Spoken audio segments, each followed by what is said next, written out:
안녕하세요, 피트닉스의 닉입니다. 오늘은 제가 몸을 만들고 유지할 수 있었던 꼼수 중 식습관에 대해서 이야기하고자 합니다.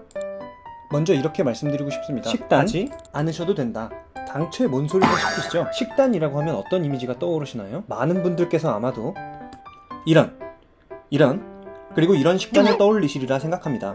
그런데 이 사진들은 바디 프로필을 준비할 당시에만 했던 식단이고, 그냥 일반식을 먹으면서도 이렇게 그리고 이렇게 몸을 만들 수가 있었습니다. 어떻게 가능했을까요? 그건 바로 식단이 아닌 식습관을 지켰기 때문이었습니다. 여기서 습관이란 반복적으로 하던 일이 몸에 배어 별다른 노력을 기울이지 않아도 되는 일입니다. 마치 무의식적으로 양치 전에 칫솔에 물을 묻히거나 소주를 따기 전에 병을 흔들어주는 행동과도 같이 자연스럽고 쉬운 일인 것입니다. 제가 식습관으로 지켜온 4가지가 있습니다. 첫째, 한 번에 많이 먹지 않는다. 식당에서 나오는 흰 쌀밥을 다 먹어본 지가 오래됐습니다. 습관입니다. 아니, 또 배고파지면 어쩌죠? 나중에 또 드시면 됩니다. 저의 목표는 무조건 적게 먹는 것이 아니라 같은 양이라도 최대한 나눠 먹는 것이었습니다. 이는 과식으로 인한 지방의 축적을 방지하고 선명한 근육 만들기에 초석이 되기 때문입니다. 그래서 저는 이렇게 그리고 이렇게 간식들을 항상 챙겨서 다녔습니다. 돈이 너무 들지 않겠냐고요? 술보단 덜 듭니다. 아무튼 회사에서도 이렇게 다람쥐 마냥 간식을 먹고 있으면 질문을 받습니다. 살 안 찌세요? 안 찝니다. 나눠서 먹으니까요. 또 가끔은 세모이 먹냐, 쪼잔해 보인다, 복 나가겠다 등등의 얘기도 듣긴 하는데요. 전혀 개의치 않습니다. 제 몸은 남이 만들어주는 것이 아니고 몸이 좋아지면 더 큰 복이 오니까요. 둘째, 짜게 먹지 않는다. 다이어트를 한 번이라도 해보셨던 분들께는 너무 익숙한 얘기죠. 짜게 먹지 않는 습관을 들이는 과정은 이렇습니다. 우리가 평소에 먹는 음식의 염도를 5라고 가정해보겠습니다. 그럼 이 염도를 더도 말고 덜도 말고 4로 한번 줄여봅니다. 예를 들면 소금을 평소보다 덜 친다든지 소스를 듬뿍 바르지 않는 것도 하나의 방법이 되겠습니다. 이렇게 염도 4에 익숙해지고 나면 평소 수준이 자극적인 음식이 되고, 3으로 줄이고 나면 4의 음식도 충분히 자극적이게 되며, 마침내 1까지 줄이고 나면 짜게 먹지 않는 것이 습관이 된 자신을 발견하게 되는 것입니다. 아시는 분들은 아시겠지만 바디 프로필이나 다이어트를 위해서 식단을 한참 조절하고 난 뒤에는 평소에 아무렇지 않게 먹던 음식들도 매우 자극적이라는 사실을 잘 아시리라 생각합니다. 맛있어? 이렇게 염분과 멀어지는 노력들 또한 습관입니다.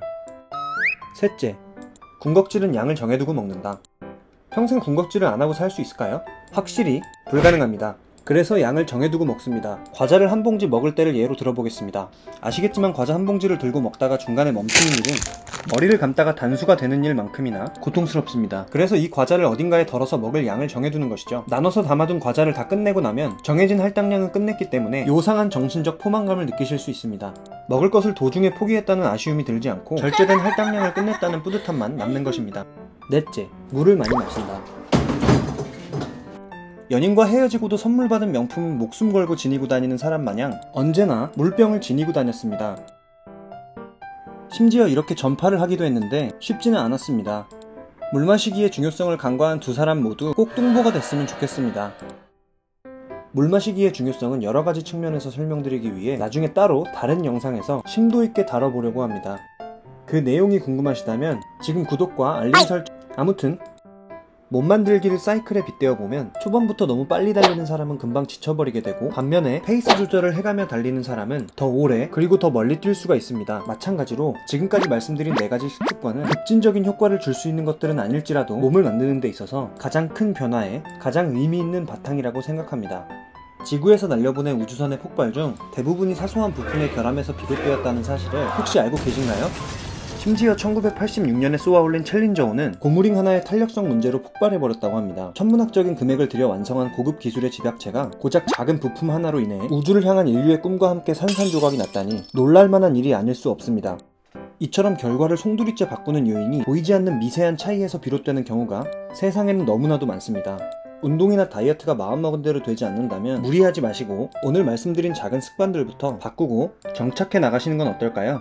저는 그럼 구독을 도저히 하지 않을래야 않을 수가 없는 유익한 컨텐츠로 금방 다시 돌아오겠습니다. 끝까지 봐주셔서 사랑합니다.